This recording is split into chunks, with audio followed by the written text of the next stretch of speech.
నువ్వు నిజాన్ని క్వశ్చన్ అడుగుతున్నావు అన్న నువ్వు. ఇగో అన్నతో జాగ్రత్త. అన్న మొత్తం నిమ్మకాయలు అమ్ముతుండ్రు, రేట్లు మొత్తం ఈయన వల్ల పెరిగినాయి. నిమ్మకాయలు రేటు పెరగడం కారణం ఈయనే. మొత్తం ఊరవతల పోతాడు, కూర్చుంటాడు, బొట్టేస్తాడు, దుమ్ బుమ్ బుమ్ బుస్. సరే, ఒకటే క్వశ్చన్ అడుగుతా, సమాధానం చెప్పాలి. నీ దృష్టిలో అమ్మాయిని లవ్ చేస్తే బెటరా, దయ్యాన్ని లవ్ చేస్తే బెటరా?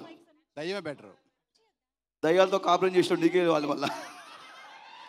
అమ్మాయిని లవ్ చేసిన తర్వాత దయ్యంలో కనిపిస్తుంది మనకి. దయ్యం లెక్క ముందే దయ్యం లవ్ చేయడం బెటర్. అబ్బో, మీతో మాట్లాడు మస్తు దిమాగ్ ఖరాబ్ అవుతుంది మాకు.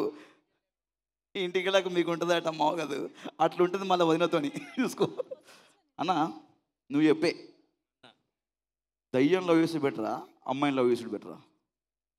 అమ్మాయిని లవ్ చేస్తే ఆటోమేటిక్గా దయ్యాన్ని లవ్ చేసేస్తాం. అంటే రెండు ఒకటే అంటావు?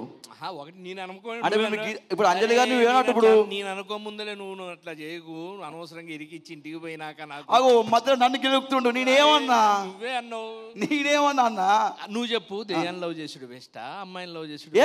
అన్ని లఫుడు ముచ్చట. అసలు అమ్మాయిని లవ్ చేయొద్దు, ఏదో ఒక ఆంటీని లవ్ చేస్తే బెస్ట్. ఏమంటారు కాక పాపం వాళ్ళైతే ఏమంటారు మా అని. ఇంకా అన్న, అమ్మో అన్న, శకలక శంకర్ అన్న, నువ్వు చెప్పు, అమ్మాయి లవ్ చేసుడు బెటరా, దయ్యం లవ్ చేసుడు బెటరా?